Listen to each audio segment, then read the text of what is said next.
Annabelle on your I am yes. Can't see you. You need to look into the camera.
Annabelle, are you done introducing yourself?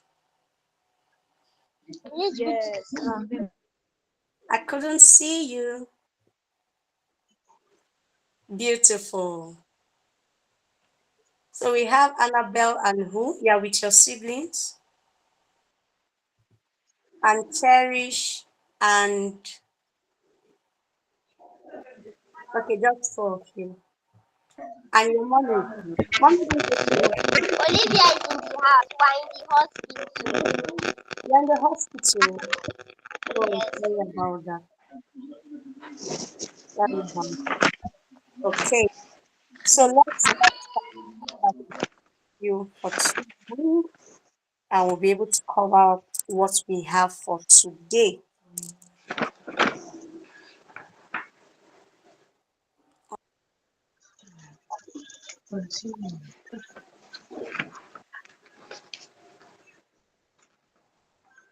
Use my phone. Okay, I will share my screen. I want to share my screen.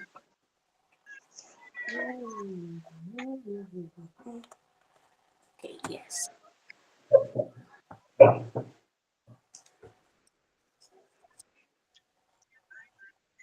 Can you see my screen?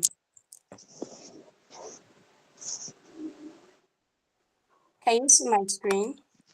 Let me know if you can see my screen. Yes, I can see the screen. Okay. So good morning and happy Children's Day once again. My name is Yeah.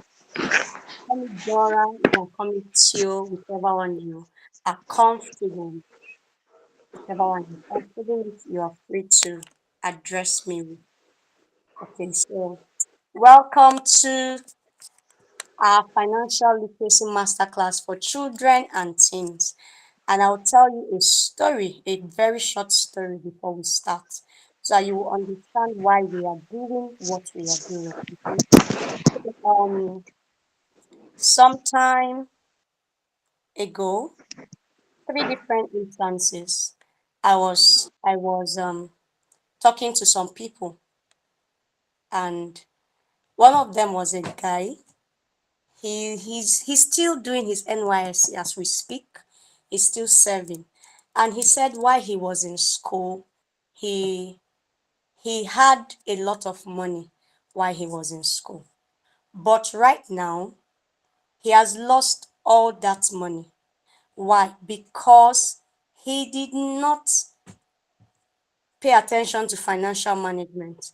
So the truth of the matter is that as children, right, as teenagers, when you are still in school, you get a lot of people who come to give you money, dash you money, and all. So most times, it could be said that your richest time is when you're a student because your parents will give you money Aunties and uncles will give you money, friends will give you money. On your birthday, you will get money.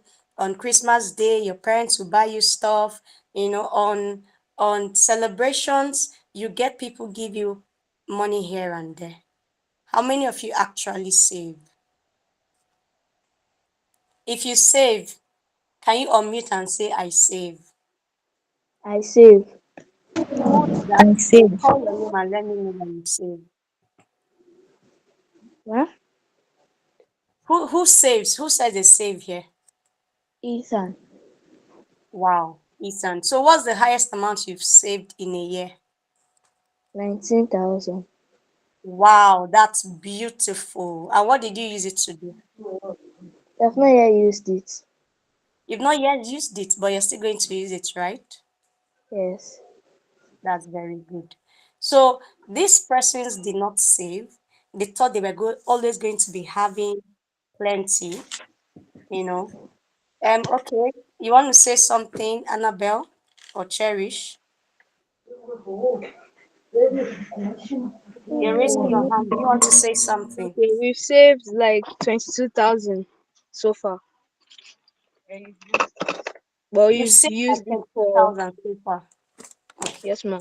But we've So what? used it for we used it for like my mom wanted to use it for we spent it on our tithes and offerings.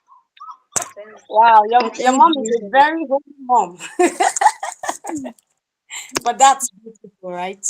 So it's Yes, ma'am. important that we learn how to save at an early age because most times people don't know how to manage their funds. And then when they come out from school after the university, after the NYSC, they realize that people no longer give them money as much as they used to when they were in school. And they begin to struggle and they become broke. So that is why we are setting up this financial literacy class for children and teens so that you will not just only know how to save, you will know how to begin to build wealth at an early age.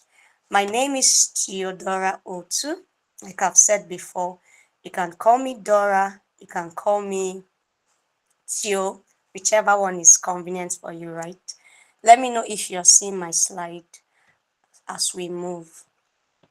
So let's go ahead to the next slide. So this is me. I'm a certified business and financial management consultant. I have over 10 years experience of working with entrepreneurs on financial management and business growth and investment readiness. But now, because of the experiences I've been having, first with my son and then with other children, we want to start introducing financial literacy for children so that I will also have experience with working with children. I have been doing it informally, but now I will start doing it formally. Okay? Because we want to raise financially intelligent children that will be able to make smart and intelligent decisions about their finances, right? So you are privileged to be here among the first set of people that we would be mentoring. Now, in the chat box, I want you to type your name, your location, and the animal you admire the most. Are we ready? I'll tell you what the animal you admire the most says about you and your finances. Go ahead, type it in your chat box.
I've seen Cherish and Annabelle. Cherish and Annabelle, what's your favorite animal? What is your favorite animal?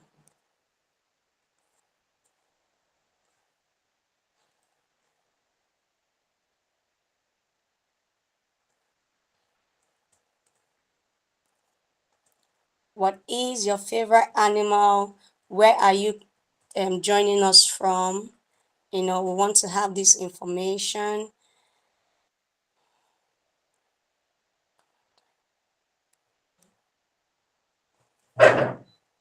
Wow,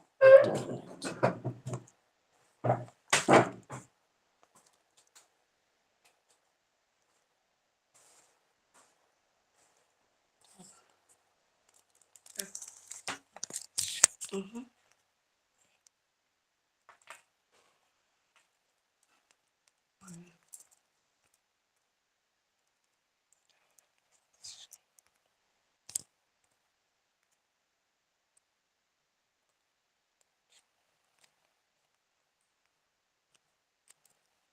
Hey,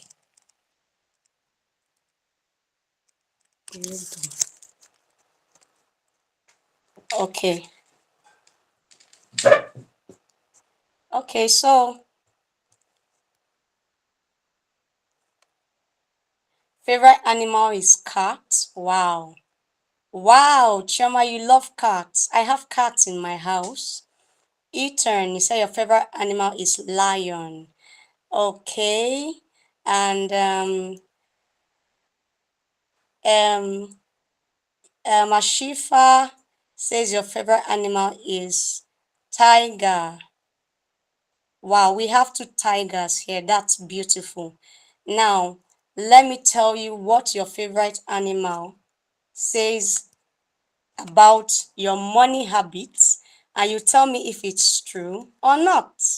Okay, for those who says their favorite animal is cat, let's see. Hmm?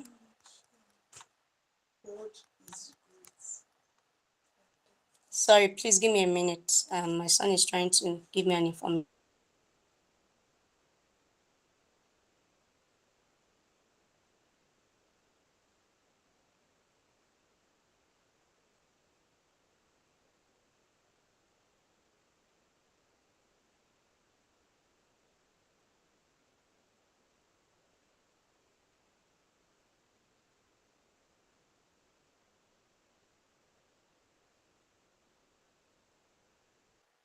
Okay, so for those who said their favorite animal is cats, you need to know that cats are known for their independence and low maintenance lifestyle, which can be quite different from humans' relationship with money. So, as if your favorite animal is cat, one of the habits related to money and cats are frugality, and it means that cats are often careful about how they spend their resources. They don't like to spend their money. Okay, we use resources because they don't have actual money, right? But they don't like to spend their resources like their food and their attention anyhow.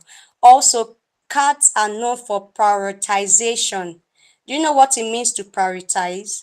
It means that they prioritize their needs like food, shelter, and affection over wants.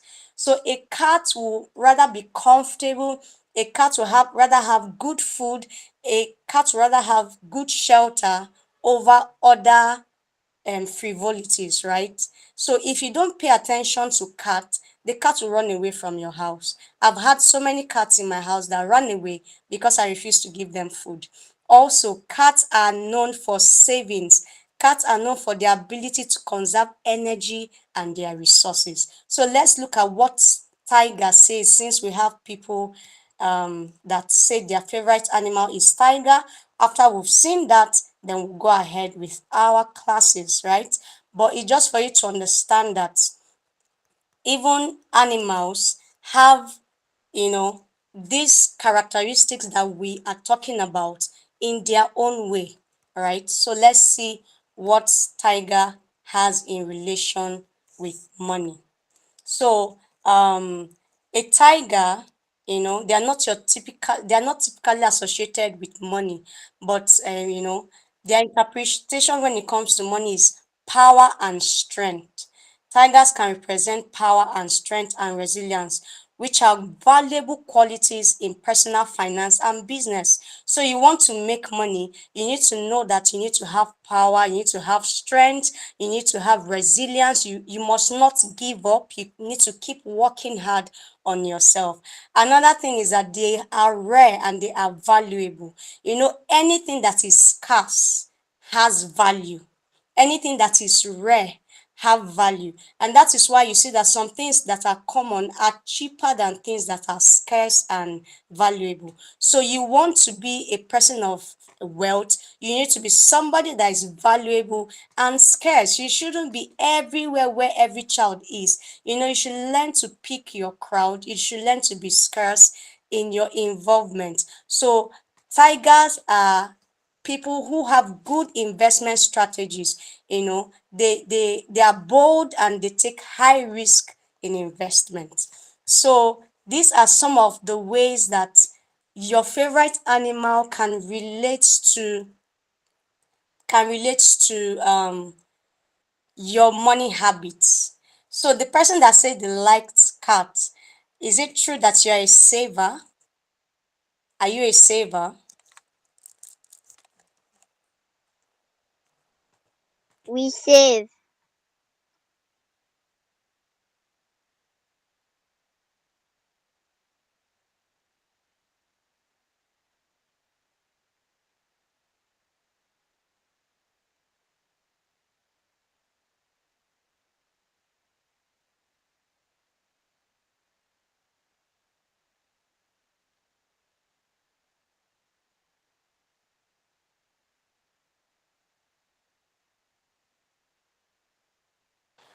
So that is very good. So let's move ahead. We have a few ground rules, right? Cherish said they save sometimes. Cherish says he saves sometimes. So we have a few ground rules here. This session is being recorded. Your participation implies that you consent to the recording. Now, I want us to keep our video on throughout the session. I want every one of us to keep our video on throughout the session. What we need to keep off is our mic. You only unmute your mic when you want to talk, right? But put on your videos if you can, as much as you can. We asked your parents to make sure that you are in a well-lit environment. So as much as can, please put on your videos. Also, your phones should be on silent. Try to avoid distraction, because what you're going to learn today, some of you will have to teach your parents what we're going to be learning today, right? So your phone should be on silent, and avoid distraction as much as possible. And also, you need to raise your hands to contribute or answer a question or ask a question, either using the chat box, or you can just raise your hands. And when I see your hand raised, I will call you. So today we're going to be talking about the value of money, and we're going to be talking about the 5 levels of money in the first part. If we can't take all today, we'll have to reschedule for another day. But the second um, topic we're going to be discussing also is your needs versus wants. That section is very practical and will need you to be really involved, and also savings and budgeting. So like we have seen when we talked about the characteristics of cats when it has to do with money, you're also going to see it in practical terms when we talk about savings and budgeting and needs versus wants. One of the things we said about the cats is that they prioritize their food, their shelter, and their comfort over want. So we're going to see how we as humans can apply the same principle by prioritizing our needs over our wants. So you'll be able to understand what your needs are You'll be able to understand what your wants are. So that next time when you're talking to your mom or your dad and telling them about what you want, you'll be sure that you're talking to them about your needs and not just your wants. So the learning objective for today is that by the end of the day, every child here should be able to understand what money is and where it comes from. You should be able to explain why money is important. Some people just know about money, but they can't really tell you why money is important. You should be able to recognize that money has limits and must be managed wisely. Please, let's mute our mics, okay? Please mute your mic. Then we should be able to appreciate the effort that it takes to earn money. If you know the effort that your parents put in to earn money, you will do well to help them manage their funds. Okay, Cherish or Annabelle, you are raising your hand. Do you want to say something? Sorry, ma. Is Annabella pressed it? Okay. Annabelle, do you want to say something? No. All right. So you only raise your hand when you want to say something, okay? All right. So you explain the 5 levels of money because there are 5 levels of money a lot of people don't know about. Everybody just know about cash, and cash is the lowest level of money, right?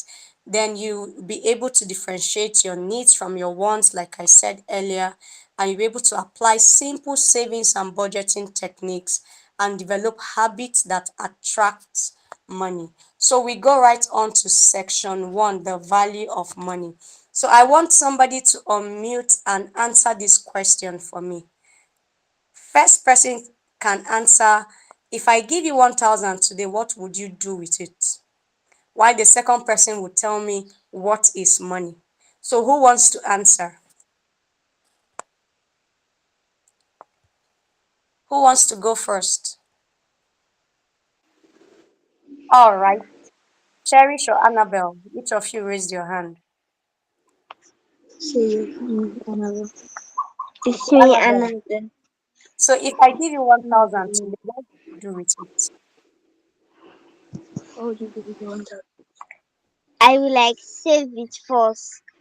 I'll Okay. save it. All right, that's good. You will save it. Who else wants to try? Ochala, you've been quiet. Cody, Viva Style, Fioma, Achifa, we want you all to speak. It's going to be interactive, okay? So who else wants to answer the question?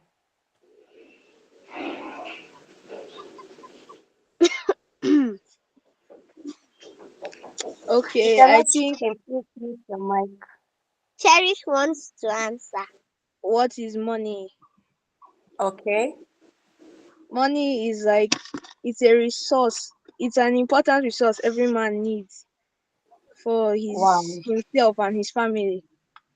That's beautiful. It's an important resource that every man needs for himself and his family. Let's give a clap emoji for Cherish. Just give him a clap emoji. Choma, you raised your hand. So let us know what is money. Or if I gave you 1,000 today, pick one of the questions and answer.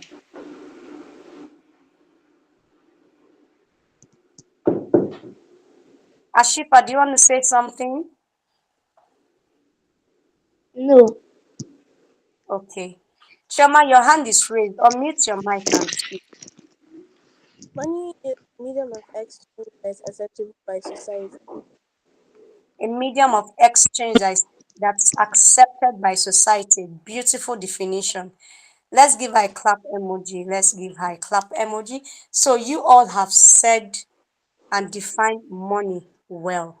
It's a resource that every family needs to sustain themselves and their family, and it's a medium of exchange that is acceptable in the society. So let's go ahead. Now, you have been able to tell me what money is, but I want to tell you that so many people don't really know the definition of money like we all know it. You have answered correctly, right? Everything you said is correct. But the starting point for anyone who truly wants financial freedom is to have understanding of what money really is. Because if you don't know what you are looking for, you will not know when you find it. And so I want us to understand that your local currency is not money, okay? Because it might sound surprising, but your local currency is not money. And I'm glad that nobody gave that as a definition.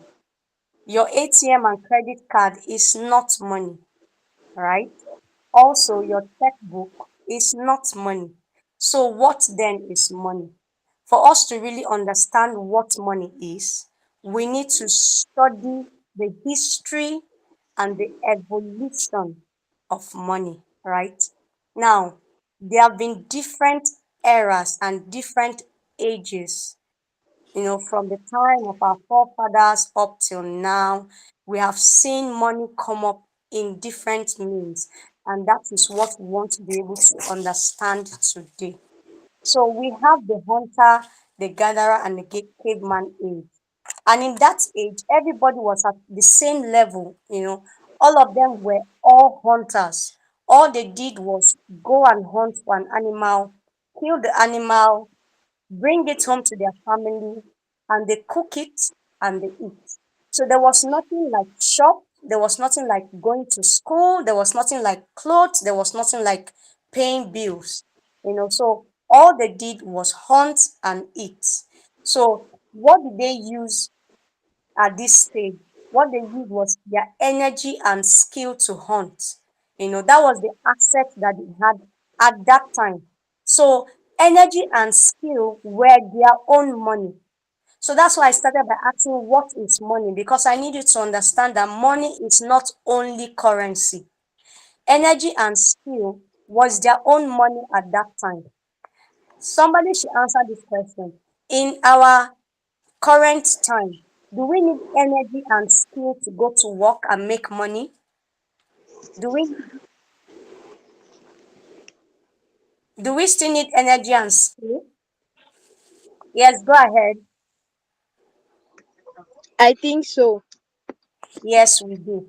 So energy equals to hard work and skill equals to smart work.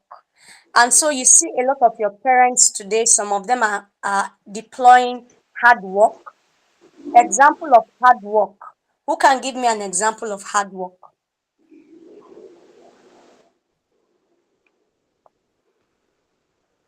Who can give me an example of Like hard work?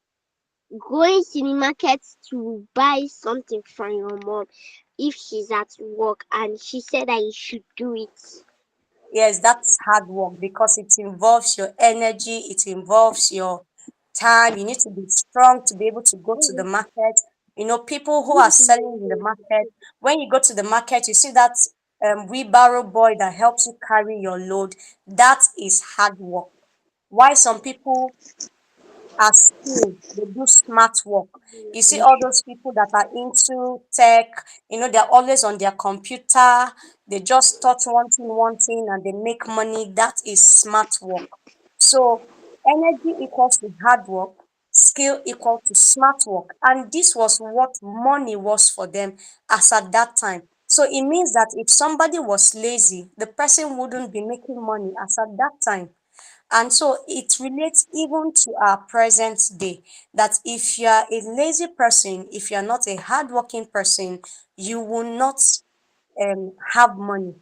Okay. So when someone asks you what is money, know that one of the things that money is among the so many definitions is that money is energy and skill. Because if you have energy and you have skill, money would naturally gravitate towards you. The next evolution is we have the farming and the agrarian age, where they were used to agriculture. You see, so during the caveman age, the land was there, but they did not know that the land had value. They did not know that the land had any usefulness. So they just depended on killing their animals until until they discovered that the land had value and could be used for sowing and reaping. But you see, at every age, there's always a revolution, there's always a new innovation. And anybody that refuses to move with that innovation will remain poor. Like in our time now, this is a season where it's moving very fast towards tech. If you refuse to move towards tech and you want to keep doing things the analog way, you'll be left behind. So that's what happens to them, okay? Those who refuse to transfer their energy and gain the skills for farming and owning plantations were left behind. It was at that level that we began to have class. At the hunters level, there was nothing like class. Everybody was on the same level. But because these people refused to move up, and some other people now moved up, those people who now moved up now became the rich people, now became the high class. In our present day, we have the high class, we have the middle class, and we have the low class. This was where it started from. It started from the famine and the agrarian age.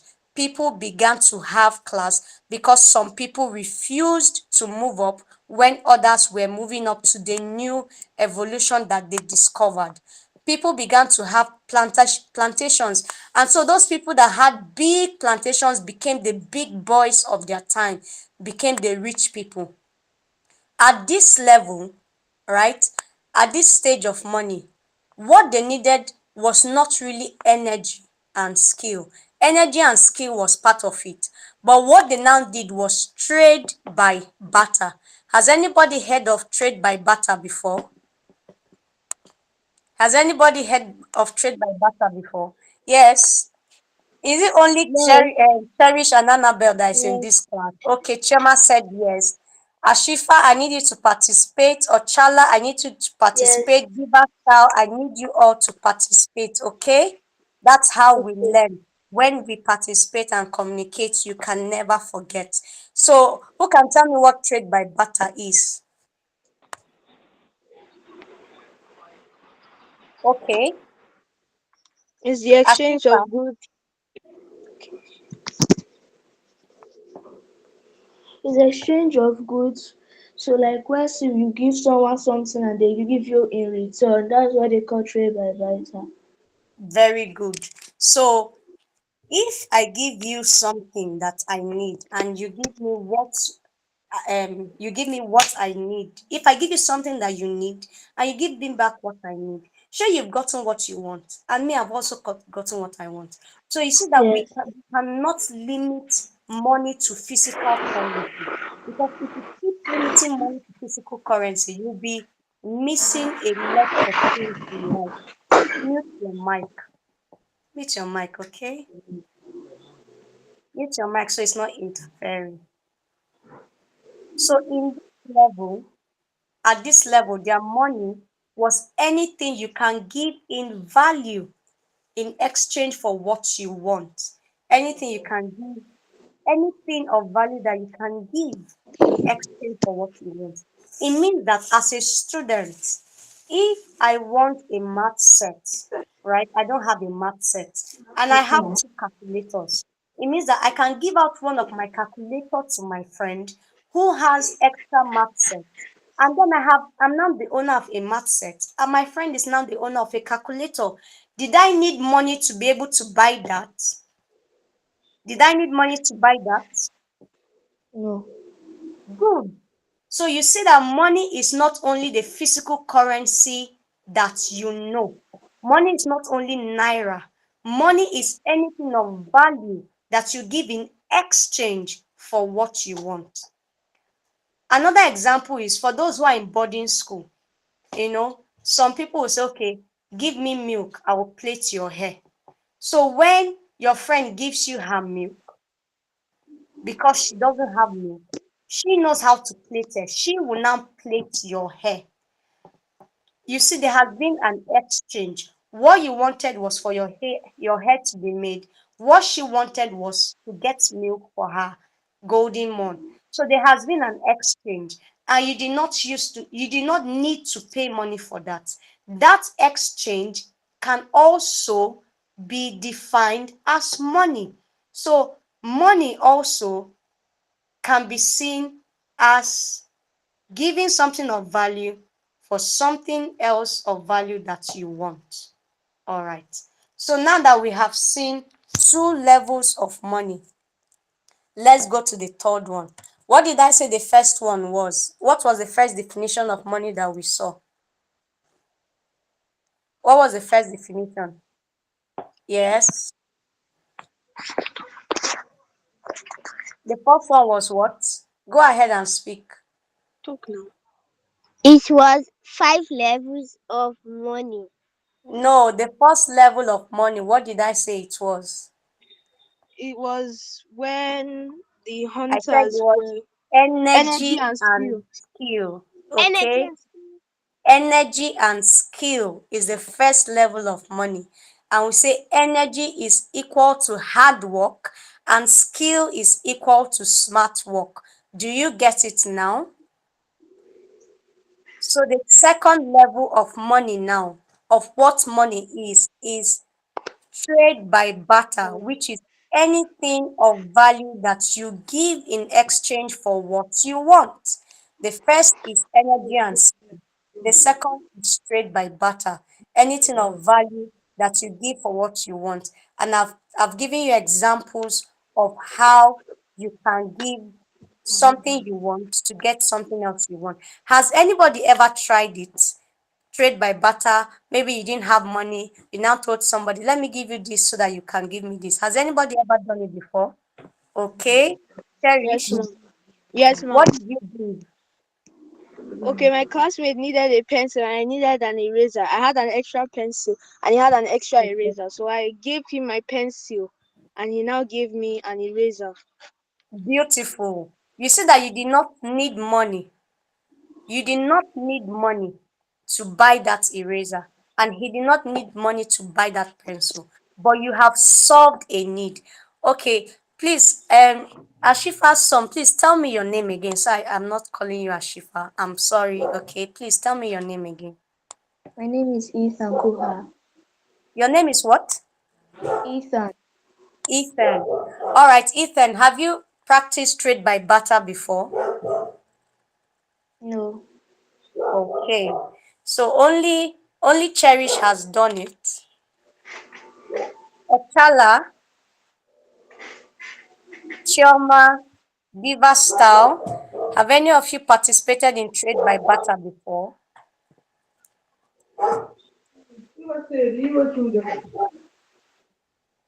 Ethan, please mute your mic, okay? Okay. All right. So let's go ahead. Now that you understand what trade by barter is, you know that you can always use it to your advantage. Always look for something of value that you have that you can use to get what you want. One typical example was there was a particular time I went for a training, and there was this man who had a platform, a very big platform, the Women Reform Organization. So it was a platform that was going to give me a lot of publicity as to what I do. Now, the man needed a trainer, I needed a platform. If I had gone to him and said, let me train your people, because he knows that I'm looking for a platform, he might have charged me money, right?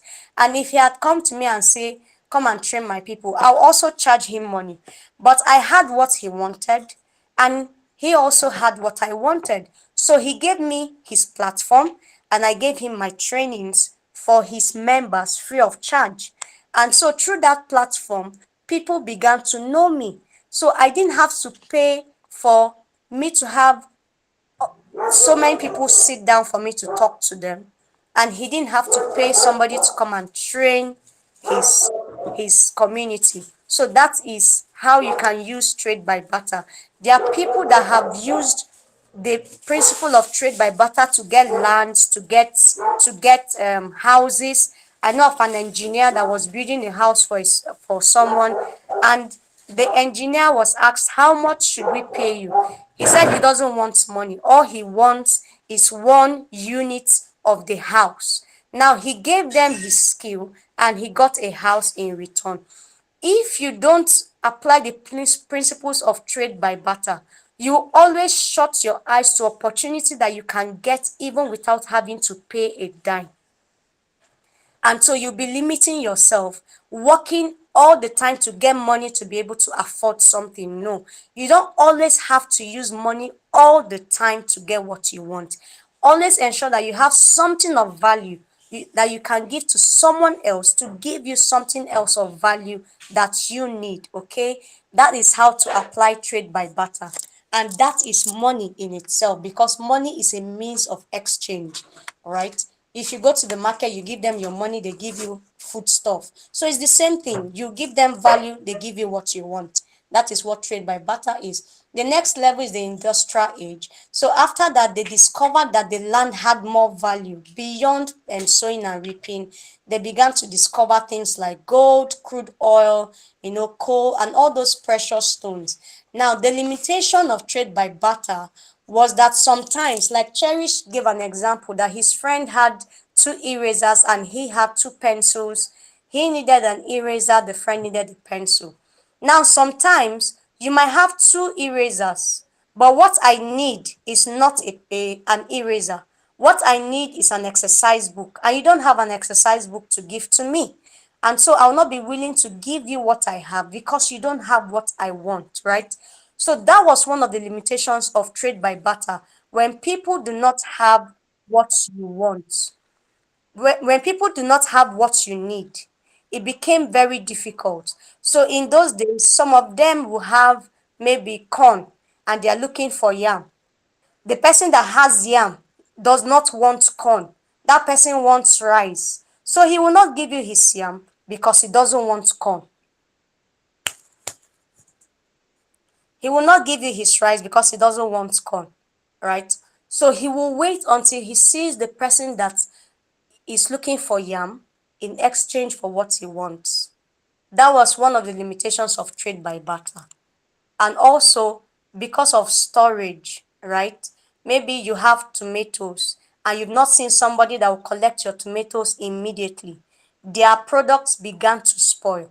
And this now gave rise to the industrial age, where they now began to look for how do we store our products. And so they began to produce from tomato, they produce tomato paste, from orange, they produce orange juice, and they began to use machine. So when they began to use machine, this now gave rise to the school system, where they had to train people that will learn how to use that machine, right? They train people that will learn how to use that machine. And then it now introduced the job and the salary system. Because of this limitation of the trade by barter, they agreed to accept other things as instruments of transaction, like gold, like cowrie, and like copper.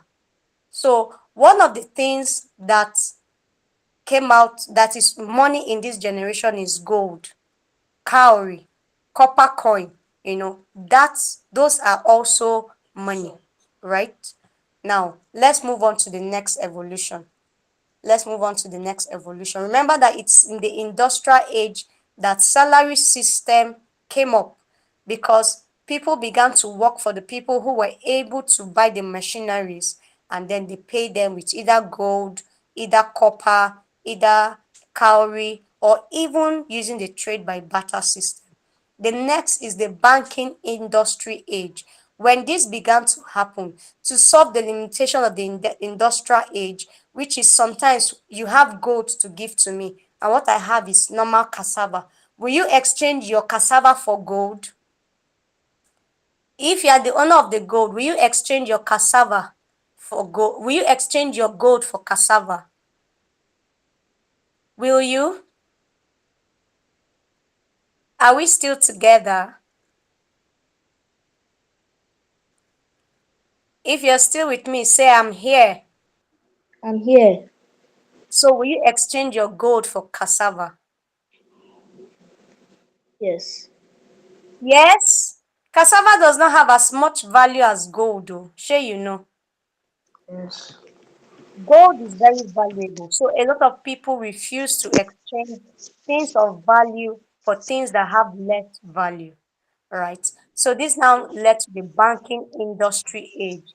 so that they can be able to solve the limitation of the industrial age. Bank was now introduced where you store your gold, which was not universally accepted.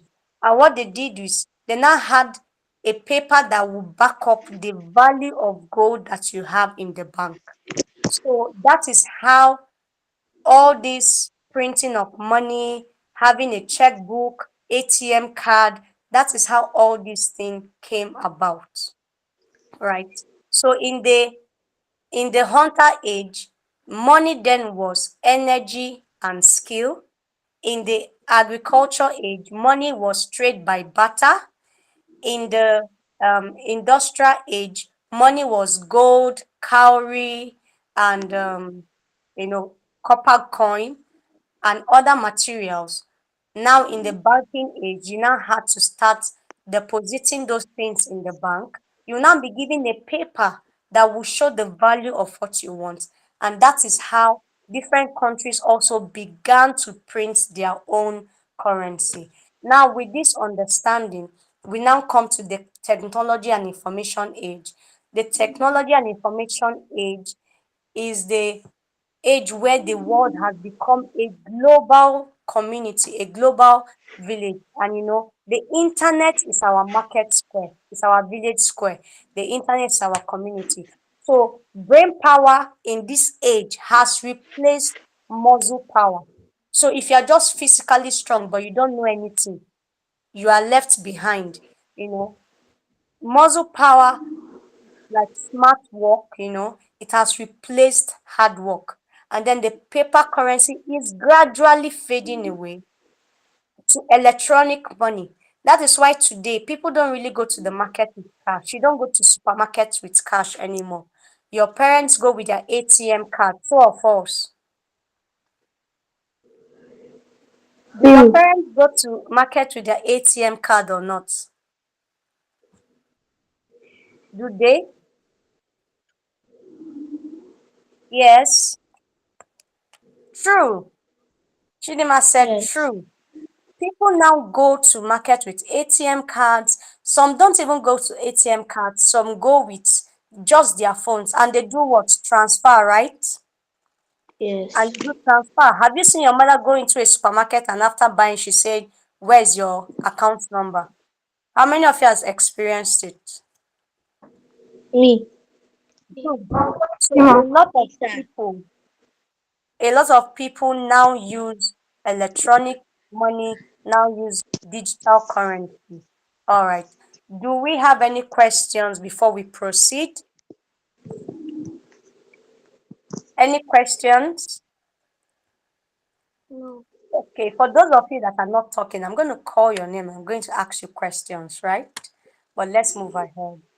Now we are going to define again what is money with the understanding that we have. Now you should be able to have a holistic and complete understanding of what money is. So when somebody asks you what is money, you need to let them know that money is any medium. Emphasis on any because it must not be physical currency. Any because it can be your skill. Any because it can be something that you have. So money is any medium of exchange. Money is anything we use to buy things or pay for services. So forget that we use the word buy. That thing, Cherry used his pencil to buy an eraser, right? That is money. So money is any medium of exchange, right?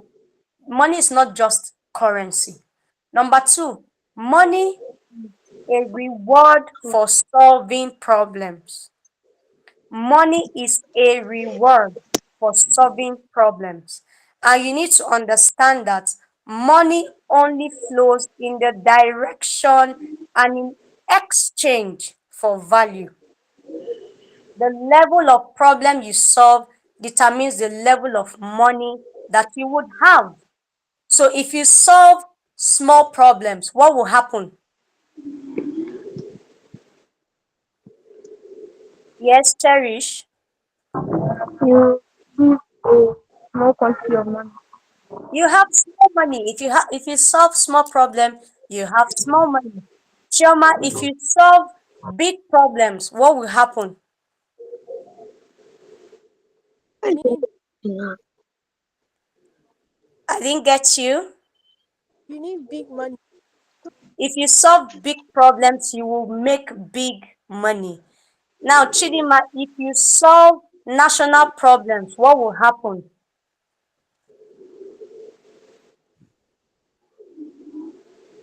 Cody Chidima, what will happen if you solve national problems? Okay, Ochala, do you want to speak? We will be rewarded nationally. You will make national money. All our politicians, do you know why they are being paid in millions? And you that you're not a politician, your mother is just being paid in hundreds of thousands, or it's because they are serving the nation. They are solving national problems. So if you solve national problems, you make national money. If you solve local problems, you make local money. If you solve global problems, you will make global money. For example, during the lockdown, a lot of people were solving global problems, so they were making global money. When you begin to solve global problems, you begin to get paid in foreign currency. You begin to get paid in dollars, you begin to get paid in euro, you begin to get paid in pounds and all. But if you just keep solving problems in Nigeria, you only get paid in what? In what? Naira. Yes, in naira. You only be paid in naira because the solution you're offering is only to Nigerians. So as you are growing up, as you are advancing in your career, you need to keep asking yourself, how can I solve big problem? How can I solve national problem? How can I solve global problem? So that I'll be paid in dollars, so that I'll be paid in pounds and euro. Okay? All right. So now we understand what money is, don't we? Yes. So if somebody tells you to give them the evolution of money, can you tell them? Yeah. Yeah. One of the assignments you have today is to go home and teach your parents the evolution of money so that they Okay. will know how money came about if they Okay. don't already know it. So let's go ahead. Now that we know what money is, that when you need something, eh, don't think about the money yet. Don't think about the money you used to buy that thing. When I mean don't think about the money, don't think about the amount. Don't think about the currency first. The first thing you should think about is, do I have the energy? Do I have the skill? Do I have something of value? Do I have brain power?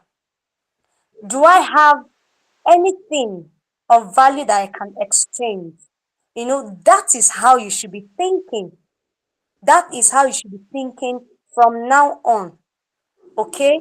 When you need something of value, always think about your brain power first, always think about your skill first, always think about your energy first. Is unless any of these things cannot solve it, that's why you should ask yourself, how much is it? For example, you want to make some money to buy something. The person who is selling that thing is your mother's friend. Do you know you can go and offer skills and say, Ma, I'm very good with designing No. flyers. Ma, can I be designing your flyers for you? And then instead of paying me money, give me this thing. Do you think the person will say no? If that woman needs a flyer, she will not say no, because now it will be cheaper for her that you are the one designing her flyers for her free of charge, when all she has to do is to give you just one item. So you see that you have been able to acquire that item without physically using money. If you don't learn anything here today, learn that you can have everything that you need without physically needing real cash. Okay? Learn that Ma. very much and always have it at the back of your mind. Anytime I need something, the first thing I should think about is, Can my energy solve it? Can my skill provide it for me? Can my brain power do the trick? Can I deploy trade by barter, or can I use something of value that I have to get what I want? Who is going to practice it from today? You can even You. practice it with your parents. You can tell your mom, Mom, I want to go to so and so place. Okay. So if I offer these services to you, you would do this for me. Think about it. Maybe you're not supposed to watch television at a certain time in your house. Deploy trade by barter. Tell your mom, okay, I'm going to do this for you so that you allow me do this. I'm always use it to get what you want. Be sure that you also offer value, and you can use it to even get the physical cash. Like you can say, okay, mommy, I'm going to be the one arranging your room from now on. Be paying me 500 naira every time that I arrange your room. You've made money. Oh. Especially if you're not the one that arranges your mother's room. Instead of bringing that woman to come and arrange your room, mommy, I want you to arrange. I will charge you way, way lower than what she's charging you, and you are making money by offering value. Okay, so let's move ahead. I'm sure we have understood this point very well. I wanted us to Yes. get it so well so that you can be using it to get what you need, not necessarily always waiting to have cash at hand. Right? So let's move on. The next thing is the different forms of money, which is what a lot of people know. The notes and coins, that is called currency, right? Notes and coins is called currency. And we know we have different types of currency. We have the naira, we have the dollar, we have the euro, we have the pounds, we have the Canadian dollar, we have the Indian rupee, we have I think rand is for, I can't remember which country, but we have different types of currencies, right? Then another form of instrument of money is bank and check, like we saw when we are talking about the evolution. All the others are instruments. Money is those things that we have emphasized on: energy, skill, brain power, trade by barter, value that you give out. Those are money. But these are instruments and forms of money. Then your mobile money and your transfer. Because if you say ATM is money, just carry your money, your ATM, and give to somebody and see whether they will give you their product. They won't give you the product. If you carry a check and just give to somebody and say, take, this is money, and the check is not ascertained to have value in bank, it won't clear. It won't be able to pay for anything. So those things are just instruments of money. Now, where does money come from? Do you know how your parents get money? Yeah. Do you know how adults get money? Who, who Yes. can tell me? They work very hard. Yes, they get money by working very hard. Okay. Who else? Why? You said? Why? Who? Okay, go ahead. Through their contract with banking. You said what? Through their contract with banking. Through their contact with bank. Yes, when they have stored their money in the bank, they can get money from there. Okay. How else do adults get money? Yeah, someone has said by working. God said by working, yes. Ethan, do you want to say something? I've already said something. Okay, Chioma. Investing. Investing. They get money by savings and investing. All right. So this is how adults get money. So if we know that this is how adults get money, you don't need to wait to become an adult to start putting away little money here and there that you get, so that before you become an adult, you have built a bank of wealth for yourself. But we're going to get into that. So you need to understand that money doesn't grow on trees. When I was growing up, sometimes when you have lost something that your mother bought for you and you're expecting her to buy another one for you, she'll always use this line. She'll always say, you can't keep losing XYZ because money doesn't grow on trees. And then when people in the village are calling, they'll say these people in the village are always calling because they think that we have a tree at the back of our house that we pluck money from. So understand that money doesn't grow on trees. People earn it through effort, through time, and through skills. And if you have this understanding, you become better managers of your parents' money. You will help them to not be wasting their money. They buy something for you today, you lose it, and you expect them to buy it for you tomorrow. You expect them to buy next tomorrow. No. If you understand that they have to work hard, like in the hunter age where they have to go out hunt, if you understand that they have to farm, if you understand that they need energy to make money, if you understand all these things, you'll be more careful with the things that they buy for you. You will take care of your school, supplies, your books, your math set, your calculator, your water bottles. I saw one I saw one video where they said what you should do to your child when they keep losing their water bottle. And I started laughing because I know how many water bottles my son has lost, including flax. And I said, I am not giving you any water bottle again. So if you understand that we work so hard, if you understand that it requires time, it requires energy, it requires effort and skill to make money, you will be a better manager of your parents' money even before you start earning your own money. Okay, so are we in agreement that we're going to be more careful with what our parents buy for us so that they'll be happy that their money is being used wisely? Are we in Yes. agreement? If you're in agreement, just say yes. Yes. I will ask your mommy so the next time you lost water bottle, they'll tell me. The next time Not you go to lost my town, you water lost your mat bottle. set, they will tell me. Good. I like that. Now, let's move on. Can you still see my screen? Yes, ma'am. So what does it say? What does it say? What's the next topic that we have? Why money has Why value? money has value? Beautiful. So, in your own understanding, why do you think money has value? Because you can use it to get goods and services. Good. You It can use it helps to you get buy your goods. provision. Good. It helps you buy provision. Who else? To gain money. All right. So, you are all correct.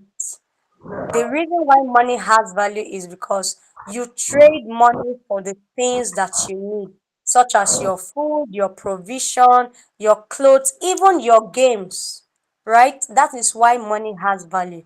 The next is that it helps you plan and make good choices. It makes you plan and make good choices. If you have money, that's the only time you can enter a supermarket and say, no, I don't want Dano milk, I want peak milk. But if you don't have money, you'll be looking for the most affordable one, isn't it?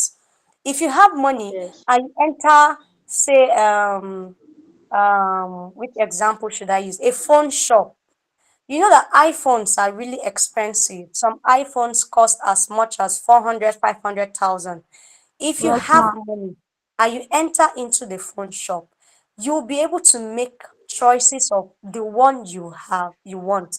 But if you don't have money, you just go to the place where they have this touchlight phone. You just go and pick. You not even want to look around because you know that your money is not enough for iPhone, your money is not enough for Samsung or but when you have fun and money, it gives you options. It helps you plan and say, okay, I'm going into a phone shop today, and what I want to buy is iPhone 14 Pro Max. And you go there and you see the 14 Pro Max, and they tell you, oh, we have a bigger one, we have 15 Pro Max. I say, okay, give me that 15. You see, you now have options to choose from.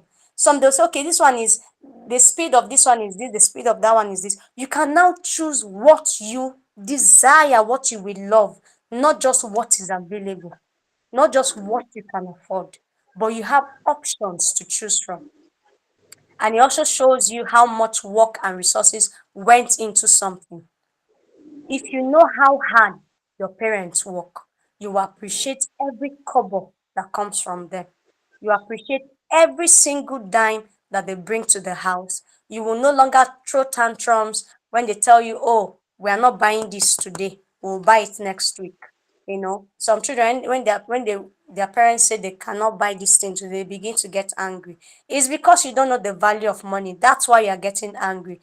When you know the value of money, you will no longer get angry when your parents tell you, I will buy this thing for you, but not today. Annabelle, do you have a question? Yes. Yes, I used to I can't. so You said? I used to hear that something. Oh, you used to throw tantrums. So now that you know the value of money, will you still throw tantrums? So you know your mommy works so hard to take care of you and your brother and sister. She has to go to work even when she doesn't feel like going to work. She has to do difficult tasks that she does not even feel like doing. She has to put up with a lot of um, inappropriate behavior from people who will talk to her anyhow because she's rendering services. So if you know how much work and resources goes into her making money, you will no longer throw tantrums when she tells you, I can't buy this now, I'll buy it next week. Okay? So we use tantrums. No. Good. Ethan, do you throw tantrums too? Yes. You used to? Yes, when I get angry sometimes and I want it, but she says she doesn't have the money. Do you know And how I much tell your her I want mom to use, wants to give you what you need? but I tell her I want to use the money in my account. She still says no. Then that's when I start throwing my tantrums. So now will you throw tantrums again? No. Good. So we need to understand the value of money so that we can learn how to be patient with our parents when the money is available. They will not deny you of it. When that thing you desire is a need, not just a want, they will not deny you of it. So we will always prioritize on the most important things. Remember the example we gave about the cat. The cat prioritizes on food, shelter, and comfort over wants. Food, shelter, and comfort are needs, right? So your parents will always prioritize needs over wants. So most times when they tell you no, check to be sure that what you're asking for is a need, not a want, right? And even if they tell you no, trust that they're going to get it for you eventually, not just at the time that you want it. So are you promising me that from now on you will no longer throw tantrums? Yes, I'll stop. Good. When your mom says, I don't have it, say, no problem, I understand. Please, when you have it, will you buy it for me? And she will be inclined to say yes. But if you throw tantrums, if I'm the one, I won't even buy it again. Okay? So let's learn this today. Right. So let's move on. We are done with the section one. Do you have any question on this, on what we have learned so far? Any No. question? No. Ethan, do you have any question? Chioma, do you have any question? Chidima, do you have any question?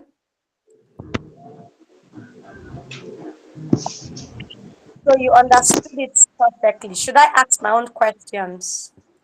Yes. Yes. I should ask my questions. Yes. All right. I will ask um Ochala, what is the first definition we gave to money from the evolution of money? Unmute your mic and answer the question.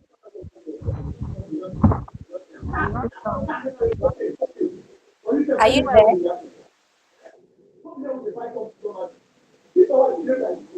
Ochala, you need to unmute and answer the question.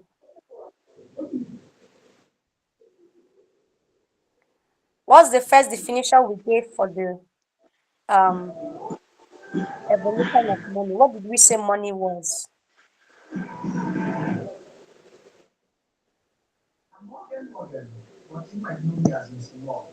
Do you know? Who wants to help her? Ethan, what's the first thing we said money is? Money is a valued substance. No, I need it from the evolution that we talked about, the hunter age. What did we say money is? It means that you are not writing down. We told your parents that you need to write down, okay? Everyone is at the same level as the age they rarely wear clothes, no shops or malls. Okay, you tried, but that's not it. Cherry, do you want to help him? Yes, ma'am. Okay. According to age, energy and skill. Energy equals to hard work and skill equals to smart work. That is their own Beautiful. I can measurement. see that. I can see that Cherish has a pen, and that's why he can answer it correctly. According to the hunter age, money for them was energy and skill. Energy and skill that they used for hunting. Energy equals to hard work and skill equals to smart work. And today you still need energy and skill to be able to make money. So in the second age, which is the agrarian age, what was their own money then?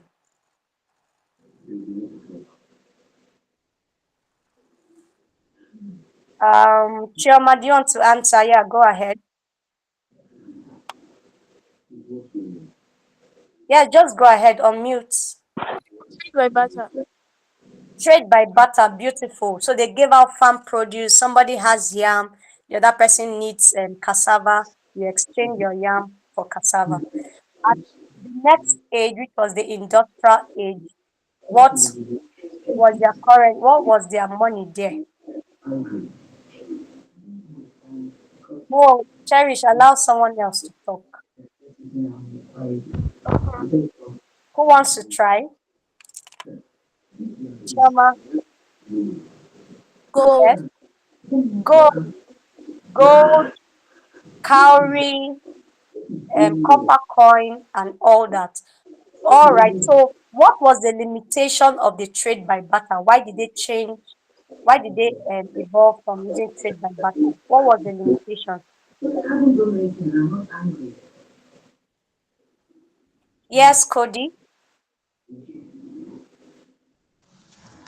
Because let's hear it. some people did not have what other people needed. Exactly. What other limitation? Chioma, you raised up your hand.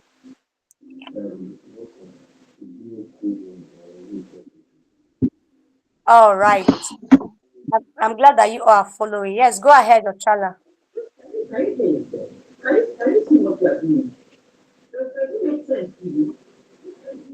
Okay, I thought you wanted to say something.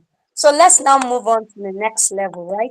I want you to pay attention to this because this is very, very, very important for you, especially as a growing child. Ethan, please mute your mic. Okay, ma'am. Ethan, mute your mic. Okay? Okay. Yes, ma'am. Good. Only unmute it when you want to speak. Thank you. So there are 5 levels of money, right? And the least level is what you call cash, what you call your naira, your kobo, your dollars, your pounds. That is the least level of money. And a lot of people will be shocked to hear that. How can you say naira is the least level of money? What if I have 1 million in my account? Does that mean that I'm operating at the lowest level of money? Yes. If you have 1 million in your account and you do not have the other 5 levels of money, it means that you did not even work for that money. It means that you stole that money. It means that you got that money through a dubious means. So now, what are these 5 levels of money? The first level of money is credibility. Credibility, and credibility means the things you do on a constant basis over a period of time that is recorded and traceable to you.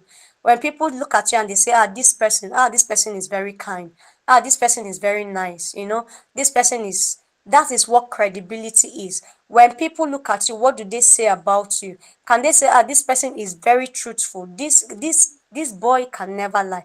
Can they say Chioma can never tell a lie? Can they say Chidima is very hardworking? Can they say Ethan is very neat and organized? That is what credibility is. Something you do over and over and over again. Can they say Cherish is very punctual? If you tell Cherish 10 o'clock, take it to the bank, Cherish will be there by 10 o'clock. Now, I just use that word, take it to the bank. Why would people give you that word and somebody will say, if such a person gives you his word, you can take it to the bank? It's because that person is credible. It's because you are a credible person. When you're a credible person, you give people your word, they can bank on it, knowing that you will not disappoint. That is what credibility is, and that is one of the highest level of money, right? If you're a credible person, people will want to do business with you.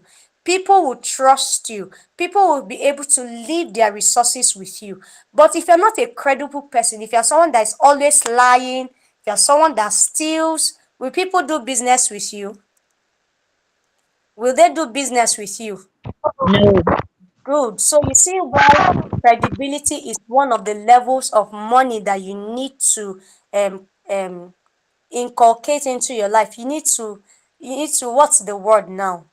Ah, I can't, but it's a word that you need to nurture. It's something you need to nurture, right? Credibility is something you should be known for. You should be known to be a credible person. You need to cultivate that habit of being credible. The second level is credible relationships. Credibility is you. It's about you, right? Credible relationships is about having people around you who are credible. Now, let me give us an example. How many of us know Dangote? How many of us know Dangote? If you know, just Me. say, good. So we all know him. He's not just a very wealthy man. He's a man whose name is known. And that is also a form of credibility when you are known, right? So let's assume that your mommy or your daddy walks into a shop where they sell cars, right? They walk into a shop where they sell cars and they ask that, give me this car of 32 million. The car they want to buy is 32 million. Your mother wants to buy a car of 32 million. She goes to a car stand. She says, give me this car of 32 million. I'll pay you back in 2 weeks. Would they give the car to your mother? Eh? Would they give your mommy the car? No. Why won't they give your mommy the car? Because they don't know her, right? Yes, and she might forget. Yes, and they don't even know if she has that value of money in her account. Now, let's assume your mommy is there. Remember the car she said they should give to her is just 32 million. Okay? Now, your mommy knows Dangote. And Dangote now calls the car shop and say, don't even give her that one of 32 million. Give her the latest Range Rover 2025 that is 450 million. She will pay you back in 2 weeks. If she doesn't pay you, I will pay you back. Do you think they'll give your mommy the car? Yes. Yes, they'll give your mommy the car because it's Dangote that called them. And they know that Dangote is credible. Dangote will not do anything that will make them drag him on social media or make them drag him on the news. Because if he doesn't pay, that man will go and say, this man called me 2 weeks ago and said I should give somebody car of 450 million. Now he doesn't want to pay me, and they'll start dragging him up and down. So what is the point? The point is, beyond being a credible person, learn to surround yourself with credible people. Dangote has built a name that has credibility for himself. Now, when you have access to a rich man, Don't always look for that 50,000 or that 100,000 that he will give to you. Hope you are hearing me. Budge, hope you're hearing me. The day I'm laughing. Don't always look for that 50,000 or 100,000 that they will give to you. Don't always look for that 1 million that will give to you. Look for what? Access. You need access. You need them to leave their door open for you. You need them to keep their door open for you. If a wealthy man gives you money and says go, that wealthy man has cheated you.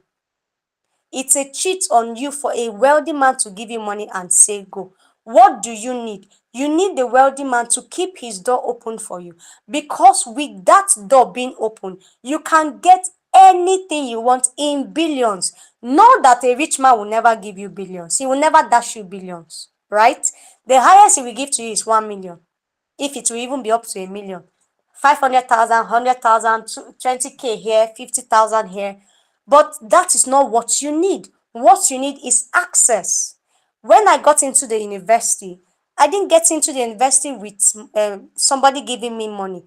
I got into the university with my uncle giving me access, because the school I filled was not the school I went to school in. So when my father said I've been staying at home for long, he just went to meet his uncle that was a PAMSEC and said, I need my daughter to enter university this year. And my uncle just wrote something on his complimentary card and said, take it to the VC of XYZ University. And immediately the VC saw the card. I did not write their JAMB. I did not write any exam to enter the school, but access gave me the admission. What if all my father was using his uncle, my uncle, to do was just there's no food in my house, so, and he will send in 50,000. Oh, you see, there are bigger things that access can give to you. So when you meet a wealthy man, don't look for his money. Look for access. Let him be able to put a call through and say, I'm sending somebody for this contract. I'm sending somebody for this job. You see, credible relationships is a higher form of money than money itself. Are you now understanding why money is the lowest level of money? This credible relationship will give you much more money than physical cash that you can get by yourself. All right. So always know that what you need from a rich man is not the 50,000 and the 100,000 I can give to you, but open door for you to always have access to him. All right. The third level of money is integrity. Integrity is one of the most scarce commodity in Nigeria, even in Africa. And you know, anything that is scarce is valuable. Anything that is scarce has value. Integrity is what you do when no one is watching. They might never know that you did that thing. So when nobody is watching you, when that thing that you do might never be discovered, when it might never be found out that you did that thing, and you keep doing it, you still keep doing it, that is what integrity is. It's different from credibility. Credibility is what you do over and over again that people know you as. But integrity is what you do, right? That people do not even know.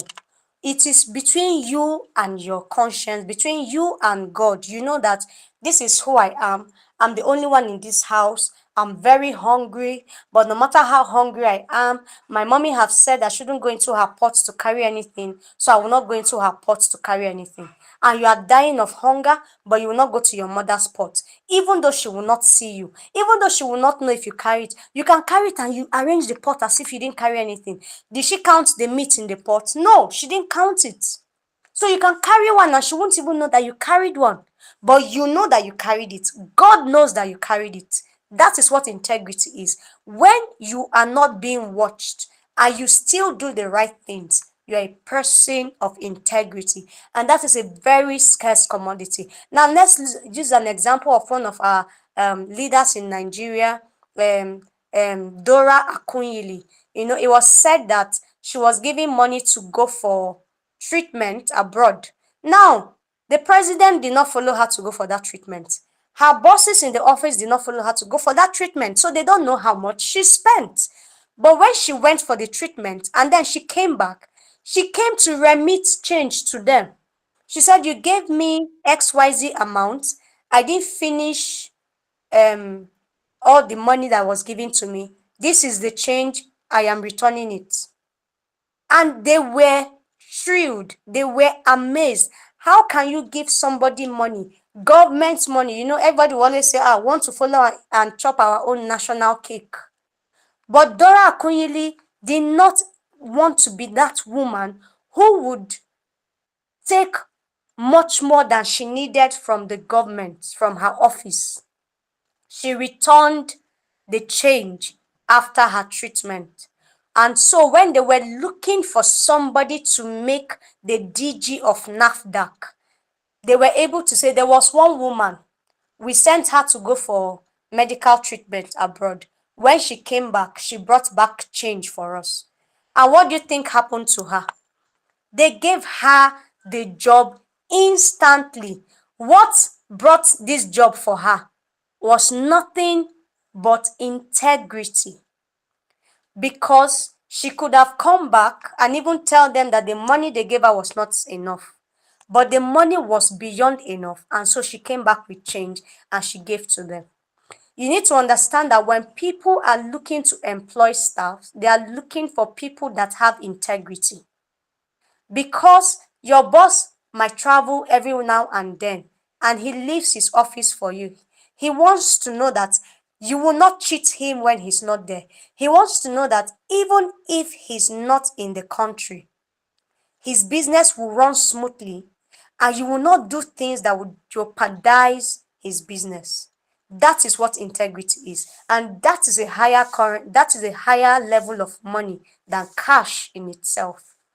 So as you are growing, as you are getting into secondary school, you're getting into the university, even right from primary school, you need to start cultivating integrity. You need to be that person that will be said that if somebody drops something with you, the person will come back and meet it the way they dropped it. Integrity appears in little things. For instance, someone gives you their game pad to take home and play game. You need to be able to return it to the person when you say you will return it in good working condition. Have you seen where your mommy will borrow something to somebody and when they are returning it, they'll spoil it and they'll bring it back spoiled? That is not integrity. If I give you my blender, go and blend tomato in your house. When you are returning my blender, first you should wash it. Secondly, you should fix it. Let it be the way I gave it to you. Don't spoil it and bring it back. That is not integrity. So it starts from the little things. When your friends borrow you their exercise book, make sure you don't tear the exercise books. Make sure you don't pour water on the exercise book. Return it as they gave it to you. Return it when you said you will return it. Don't return it 2 weeks later. If at all you are not done with it and you need an extension of time, don't wait for the friend to be the one to call you first and ask you. Always be the one to reach out to the person first and say, oh, I'm supposed to return this thing today, but please, I'm not done with it. Can you give me 1 extra week? Don't always assume that, I should understand now. Did you not know that the note is plenty? I should understand, Always be the one to reach out first. Don't wait for your friend to be the one to reach out to you to say, what about that thing I borrowed you? Okay? Be the one to reach out first. If you need an extension, that shows you're a person of integrity. And when you're a person of integrity, people want to do business with you. People will commit things of value to your hand because they know that you would take care of it as if it were your own. Okay? Do we understand? Do we understand? Yes. All right. Yes. Mom. So let's move on to the 4th level. All right. The 4th level is character. Now, somebody may ask, what is the difference between credibility, integrity, and character? Now, Yeah. character is the foundation of a person. You know, when the wall of a building cracks, right? When the wall of a building cracks, they will say repair it. The engineer will say, they'll just bring sand, they'll just bring cement, and then they'll just plaster it back. Why? Because it's only the wall that cracked. But when the foundation of a building has problem, what would the engineers say? They'll say, bring down the building. You cannot repair the foundation. You need to bring down the building and start all over again. Okay, so character is the same as the foundation of a building. Character is the foundation of your life. I need to understand that character is the same everywhere. It's like alphabet, it's like numbers. 2 is 2 in China, it's 2 in Nigeria, it's 2 in Ghana, it's 2 in US. 2 cannot be 10 in Ghana and be 15 in US and be 25 in Australia. No. Character is the foundation of leadership. Character is like the statues of liberty called Lady Victoria. You know that statues that we always see when you want to watch some Hollywood film. That lady that's always standing, whether the rain is falling or she's standing there. Whether sun is shining, she's standing there. Whether snow, whether winter, whatever the weather is, she is there, standing solid. Character is like God. God does not change. When we talk about holiness, our mind goes straight to God because God is holy. He cannot accommodate any impurity. He cannot accommodate anything like sin around him. Character is that thing that you are, that no matter what is happening around you, you will not budge, you will not change. You keep being that same person that you are. Even if it means that you're going to be beaten, even if it means that you're going to be flogged. Are you now seeing that character is like a combination of credibility and integrity put together? Character is who you become. A man or woman of character will become very wealthy. A man or woman of character will become very wealthy, but it doesn't come easy because sometimes there are things pulling you from here and there, influence, social media influence, peer pressure, trying to make you to compromise, trying to make you to do things that you're not. You don't need to pay attention to it. Character is a foundation of who you are, is a foundation of your life, and it is what will make you become a very wealthy person if you can cultivate these levels that we have talked about. We have talked about credibility, we have talked about integrity, and now we're talking about character and having credible relationships. So let's go to the next level. The fifth level of money is competence. Now, you can have character, you can have integrity, you can even have credible relationships, and you can have credibility, but that is not enough. Let's take for example that my uncle, who is a PAMSEC, writes a note and tells me, go to the hospital, let them give you a job there.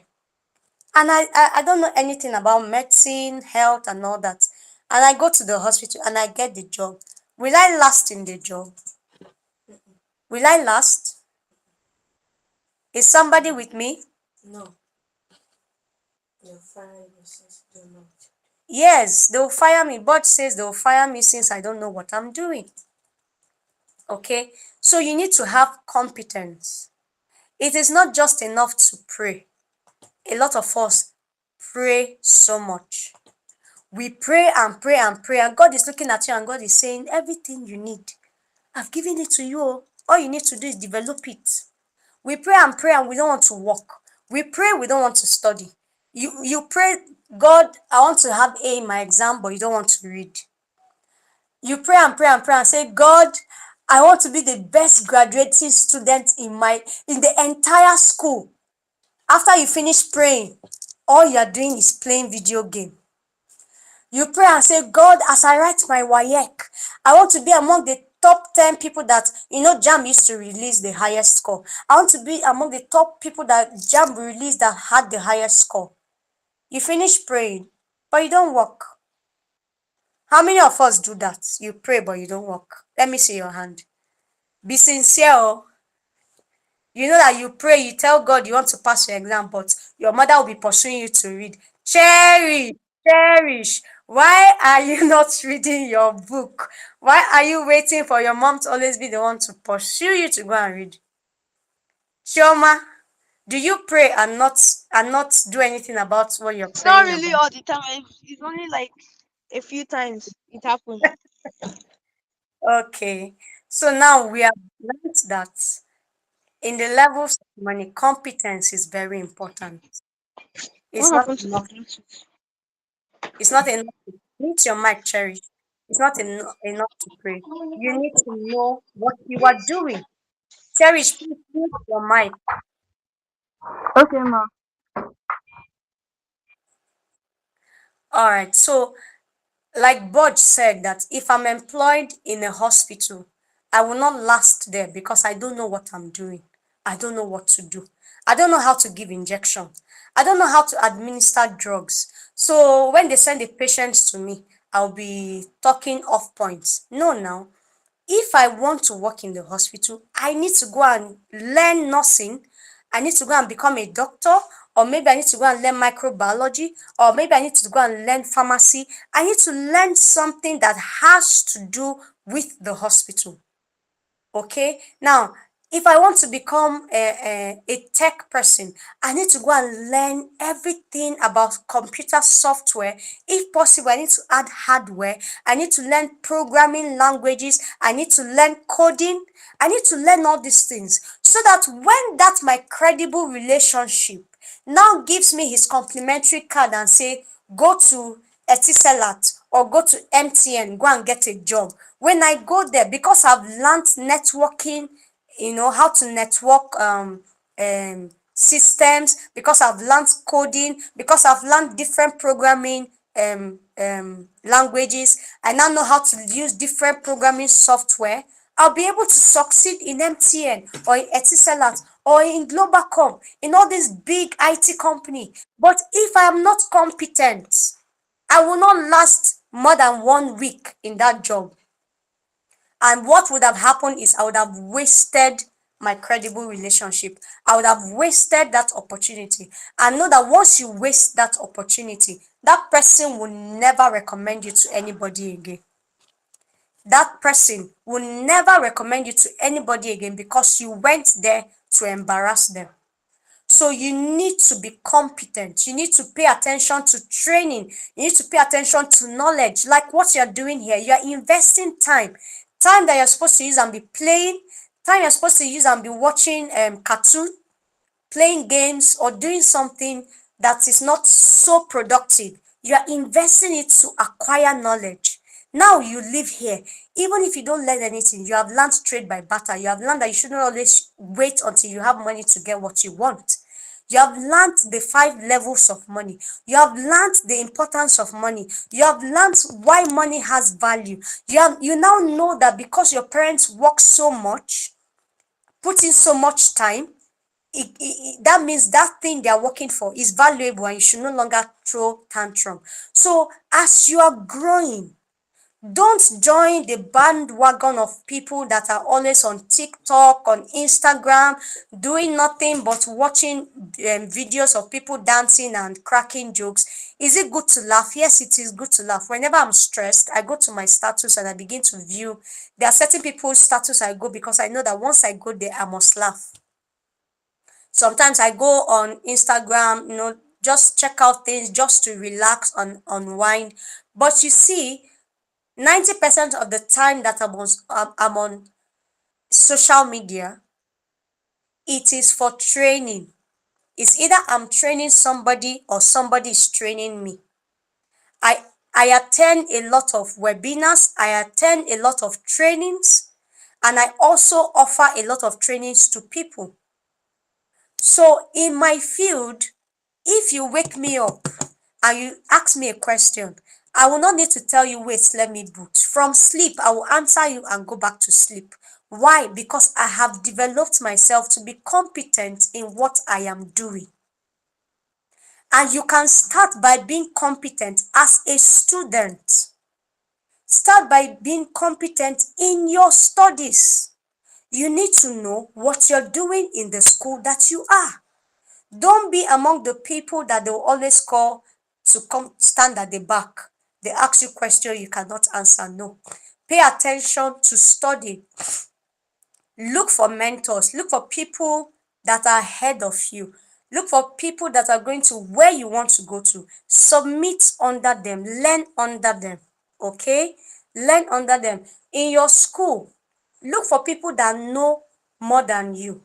Be their friends. Remember, we said credible relationships. Start from now among your friends to build credible relationships. And one of the credible relationships you need right now at your level are people who are higher in knowledge, in intelligence than you. When my son went for extension in school, because he just wrote his junior WAEC. He came back and he told me that there's an app that he can pay 4,000 monthly, where he will be using to study and do a lot of exercises. And he told me that it's one of the seniors in SS3 who saw him during the extension. He said the senior is always reading and his friends are distracting him. So he will stand up and go and sit with the senior. So the senior started paying attention to him, started telling him where to read, started telling him how he studies, and told him about that app that he came back home to tell me to subscribe for him.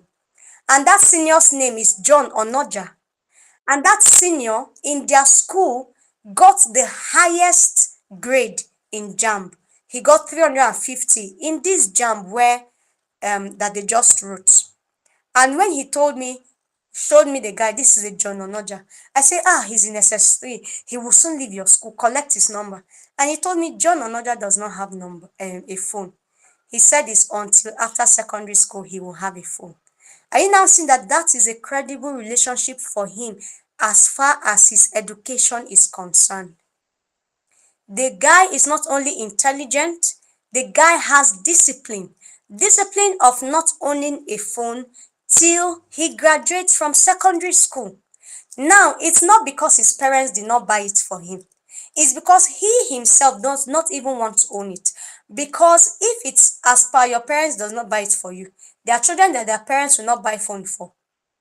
When they go to school, they are paying attention to their friends' own. They will go and open their Instagram page in their friend's phone and all that. So he himself was disciplined enough to say, even I don't want the phone until I finish secondary school. That is a credible relationship. That's an example of the kind of credible relationship you should form as a student in your school. Look for that senior in SS1, SS2, SS3 that is always carrying first, second, third. Tell them, Senior John, please, I want you to mentor me. I want you to observe, teach me how do you read to pass the way you pass and all that. And they will pass on the knowledge they have to you. So competence is one of the levels of money, and people who are competent get the job faster than others because an employer wants somebody that will deliver the job in a timely manner, in an effective and efficient way. They don't want to employ you and still be looking over your neck and still be teaching you what to do. They want to employ you, and you see, they'll always ask you, what can you bring to the table? So if you employ me in a school, for instance, what can I bring to the table? I'll tell them that I will bring in financial literacy to all our students, that before anyone graduates from SS3, they would at least have one investment either in stocks or bonds. Okay, and so that it will help them in their university days. So that is an area of competence that I have built, financial literacy. I will make sure that all the students have savings. I'll make sure that your parents, the major things that they pay for you is your school fees and everything that has to do with the school. But all the little things like buying your biro, your exercise book finish, you need to buy an exercise book. I will make sure that the students begin to help their parents take out that responsibility from them. So that is a competence that I've developed because it's something I've worked over time.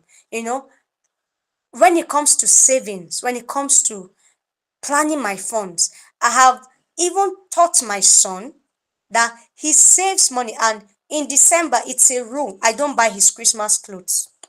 I can't remember the last time I bought him Christmas clothes. He buys what he wants for himself in December because he has to save. I tell him, my money is this in December. I am keeping it for your school fees in January. So you will use your own money to buy your Christmas clothes. Any year you don't save and December comes, know that year you will not have Christmas clothes, you will not have Christmas shoe, you will wear your old clothes. And so he saves for December because he knows that I will not bring out my own personal money to buy Christmas clothes for him. He buys his Christmas clothes from his savings, while I save my own funds for his school fees in January. So we need to start learning how to help our parents. So if I was to be employed in the school, this is a very good point I will give to them that will make them consider to hire me over other teachers who will just come to teach you regular maths and English, and that's all. All right, so you need to learn to develop competence. You see that I spent a lot of time in competence because it is very, very important. It is very important. Now, the next level of money is now cash. It's now the cash that you know. So, like I stated when I was starting, I said anyone that has money without the 5 levels of credibility, credible relationship, integrity, character, and competence is a thief. If you have so much money and you don't have credibility, you don't have integrity, you don't have character, you don't have competence, and you don't have credible relationships, you are a thief. Because how did you get the money? It means that you did something shady to get your money. And we know that a lot of people do a lot of things to get money, which are not among these 5 levels. So because we are children of God, because we are children, that want to make our parents proud, we need to develop and cultivate the other 5 levels of money. If you have those first 5 levels of money, you will definitely get the 6th level of money, okay, which is cash. Are we together? Are we together? Yes, So Yes, ma'am. I'm done with this session. Do you have any question for me? Any question? Do you want to ask a question? ma'am. No, ma'am. Ma'am. So do we understand it?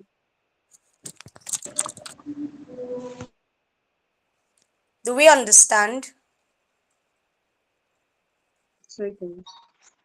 Yes, Yes, ma'am. ma'am. Okay, we had some new people join us. I'm seeing Olamide, I'm seeing Jojo. Okay. I'm seeing my mama in the house. Good afternoon. Good morning, Ma. Thanks for joining in. So I want somebody to unmute and tell me one of the things you have learned from these 5 levels of money. One person, and tell me what you learned, then tell me how you apply it.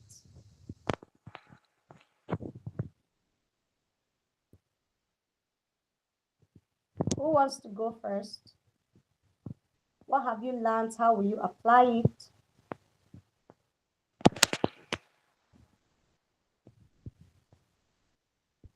Nobody is talking. It means you didn't understand. Okay, Chioma, go ahead.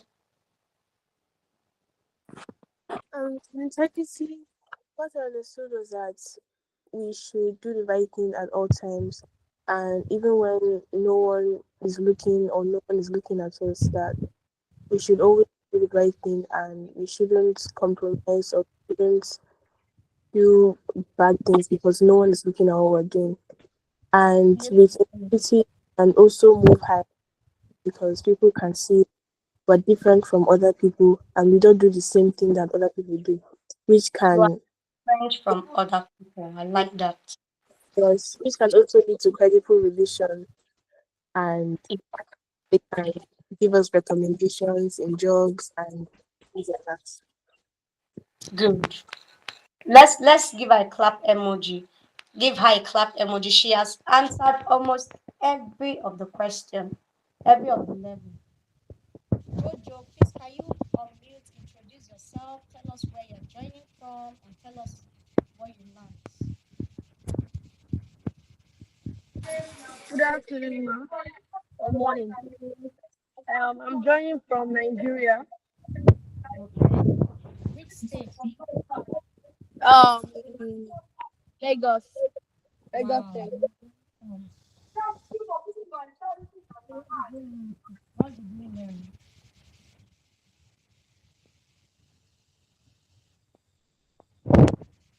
Jojo, what did you learn?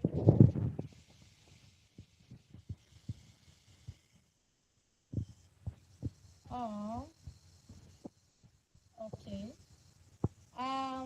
Olamide, please can you unmute, introduce yourself, tell us where you're joining from, and what you learned.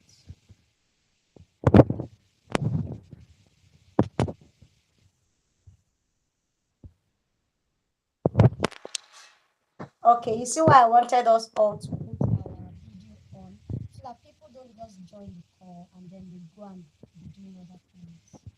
Who else wants to tell me what they learned? Diva, um, I've not heard you say anything.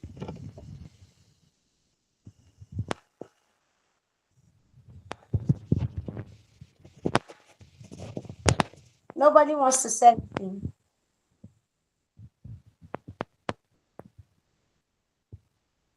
If we don't talk, we'll not move to the next level. And the next level is the Now, please most repeat the important. question. I said, what did you learn from the 5 levels of money that we talked about? Tell me what you understood. Tell me what you learned. So I learned that through the 5 levels of speech, we can be able to access cash. That if we don't have these 5 levels, that if we get the cash, like according to what you said, that people will think you did something mischievous to get the money. And we need credibility. Integrity is a very important thing because many people don't really have credibility and integrity. Yeah, Along with credibility, yeah. Yes, best commodity. so that's what I learned. Thank you. So much. Please let me give a clap emoji. You don't want to talk. You don't want to clap for the person talking, eh? Let's give him a clap emoji, please. All right. Okay. So I need this diva style. I can't really get the name. I want you to unmute and say something. Olamide, I want you to unmute and say something. You've not said anything. Please, let's unmute before we go ahead. I'm going to take a short break, right? So that you can go take water, cleanse yourself, and then we continue.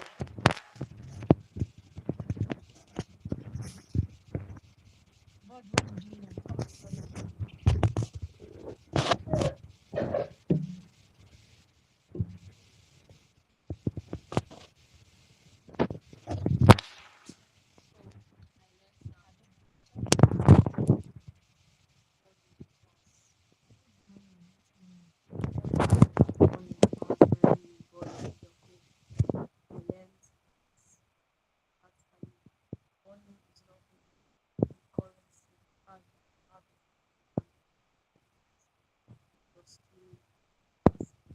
And that we should always save for future times.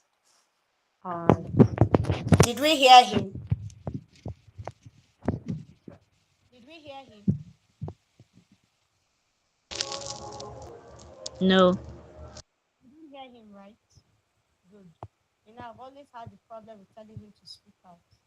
All right, so come and see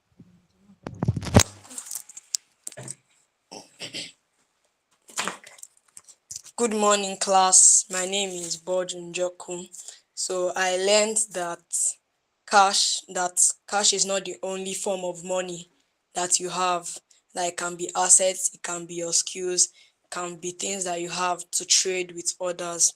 And I learned that we should also always save for future times. What about the 5 levels of money? What did you learn?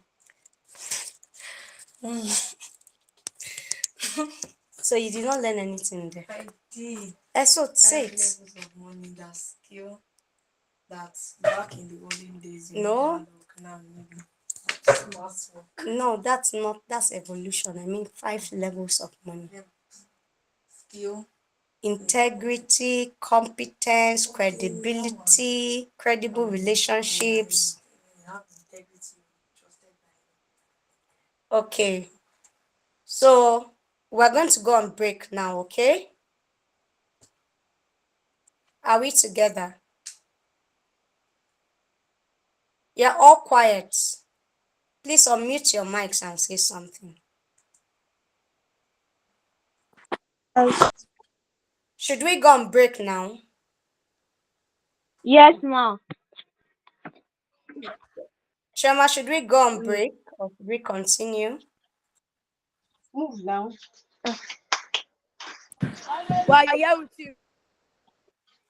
We should go on break. So if you want us to go on break, please raise your hands. Oh, everybody wants us to go on break. So we'll go on break, okay? And we'll come back by 12:30. Is that okay? Yes. By 12:30? All right. So we'll go on break. We'll come back by 12:30. But before you go, let me show you what we're going to be learning. We're going to be learning how to save and budget. You know, a lot of you know how to save already, but you don't know budgeting, right? So you're going to learn budgeting and you're going to learn how to save effectively, okay? And you're also going to learn needs versus wants. So as you go on break, just know that we are going to help in the next session. Is going to be more practical because I will give you assignments, class assignments that you will do. And as much as possible, can we be interactive? Diva Style has not said anything since she joined. Olamide has not said anything since she joined, not even an introduction. You know, we need to learn to be interactive when we come on trainings like this. That's the only way we know that you're understanding and you're hearing us. So we'll go on break and we'll come back by 12:30. All right, so see you by 12:30. Bye. Make sure you come back, okay?